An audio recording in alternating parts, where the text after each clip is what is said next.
নমস্কার বন্ধুরা, আমি রণদীপ। হিস্ট্রি দর্পণ এডুকেশনাল চ্যানেলে তোমাদের সকলকে আবারও স্বাগত।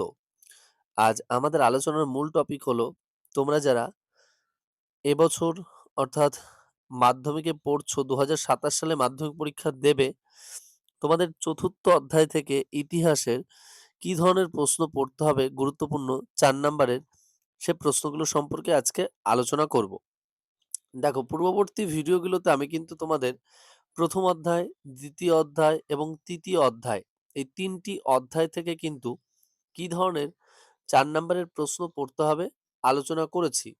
আর আজ আমি আলোচনা করব এই চতুর্থ অধ্যায় থেকে কি ধরনের প্রশ্ন তোমাদের পড়তে হবে 4 নম্বরের ক্ষেত্রে। আর এই প্রশ্নগুলো তোমরা যদি পড়ো, আশা করি এর মধ্যে থেকেই কিন্তু তোমরা 4 নাম্বারের প্রশ্ন সব কমন পেয়ে যাবে। এর বাইরে কিন্তু কোনো প্রশ্ন আসবে না।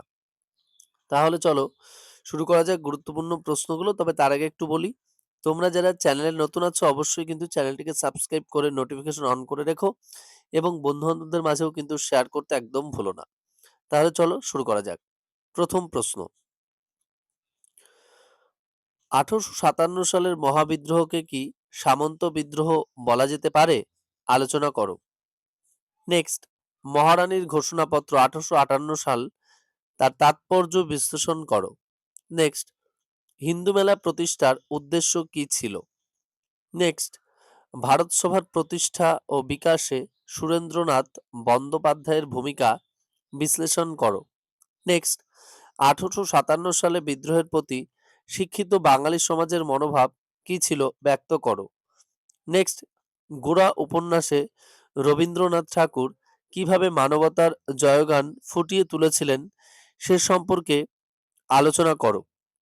দেখো, আমি খুব বেশি প্রশ্ন তোমাদের বলিনি, 5-6টা প্রশ্ন বললাম। এই 5-6টা প্রশ্নই তোমরা যদি পড়ো 4 নাম্বারের, তাহলেই কিন্তু এই চতুর্থ অধ্যায় থেকে তোমাদের সকল প্রশ্নের উত্তরই হয়ে যাবে।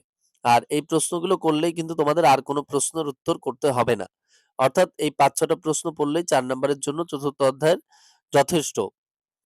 আর আমি পরবর্তী ভিডিওতে তোমাদের এরকম প্রতিটি অধ্যায় থেকেই 4 নম্বরের প্রশ্নগুলো যেমন বলবো, তার পাশাপাশি 10 নম্বরের কোন অধ্যায় থেকে কি ধরনের প্রশ্ন আসবে এবং কটা পড়তে হবে আমি সেটিও বলে দেবো।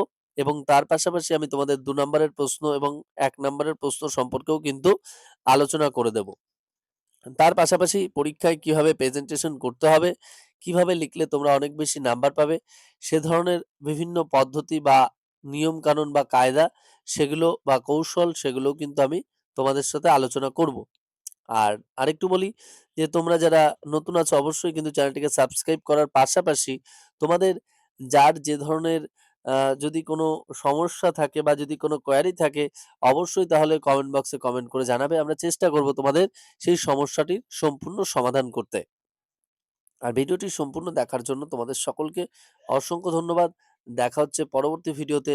সকলে ভালো থাকবে, সুস্থ থাকবে। ধন্যবাদ।